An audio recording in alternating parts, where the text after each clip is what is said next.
Hi, I'm LDS in Medium, and thank you so much for tuning in today.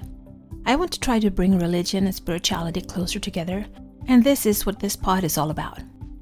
I will talk about my own thoughts and feelings as I am both LDS and have spiritual gifts, something that I've had my whole life, but I always thought that it was hard to combine these gifts with my religion.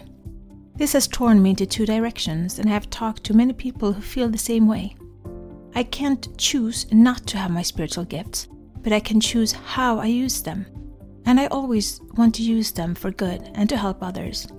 I believe my heavenly parents gave them to me for a reason. So, this is me. Join my quest for knowledge. December 22nd. Today we're looking into Luke 14.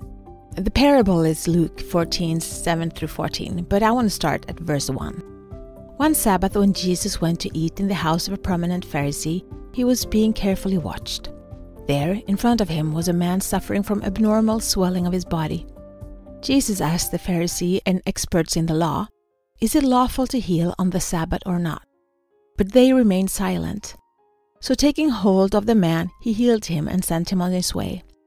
Then he asked them, "If one of you has a child or an ox that has fallen into a well on the Sabbath day, will you not immediately pull it out?" And they had nothing to say. And now starts the parable in verse 7. When he noticed how the guests picked the places of honor at the table, he told them this parable. When someone invites you to a wedding feast, do not take the place of honor, for a person more distinguished than you may have been invited.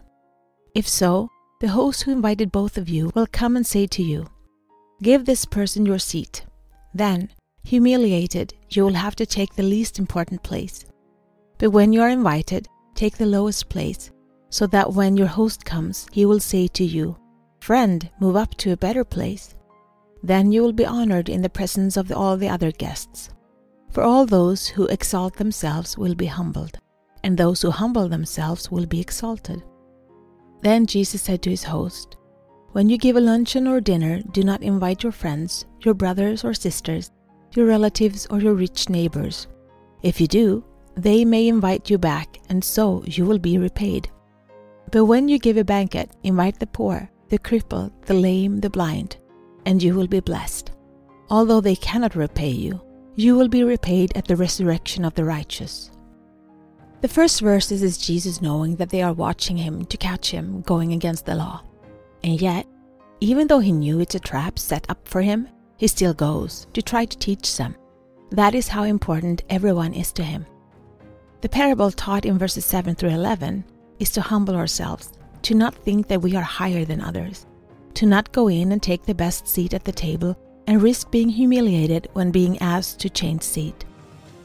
It was really important in this time. Where you were seated told a lot about who you were. But he asks us to stay humble and not value ourselves higher than others, but to let God value us and lift us and cherish us. It also teaches us to give to those that can give back won't get us rewards in heaven. We need to give from our hearts, and to those that we give to just for the blessing of giving. In this case, the crippled, the poor, the lame, and the blind. Who are those in our lives? I know the saying, "What would Jesus do?" But I love the primary song that asks, "What would you do if Jesus was standing beside you and looking at your words and actions? Would you speak and behave in the same way?" I try to picture him beside me. That makes me feel safe and loved and happy. How about you? Be the light, share the light, spread the light, shine. This is my journey. Thank you so much for keeping me company today. Please download, like, share, and subscribe, and help spread the light and spread the word to expand our community.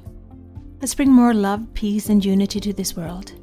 Take care of yourself and your loved ones. Always be grateful, kind, and loving. Be brave and remember to step out of your comfort zone and smile.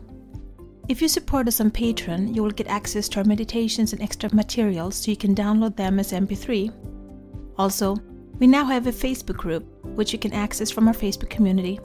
Please answer the questions as you apply to participate. It will be a safe haven where we can keep discussing religion and spirituality, our spiritual gifts, and self-development.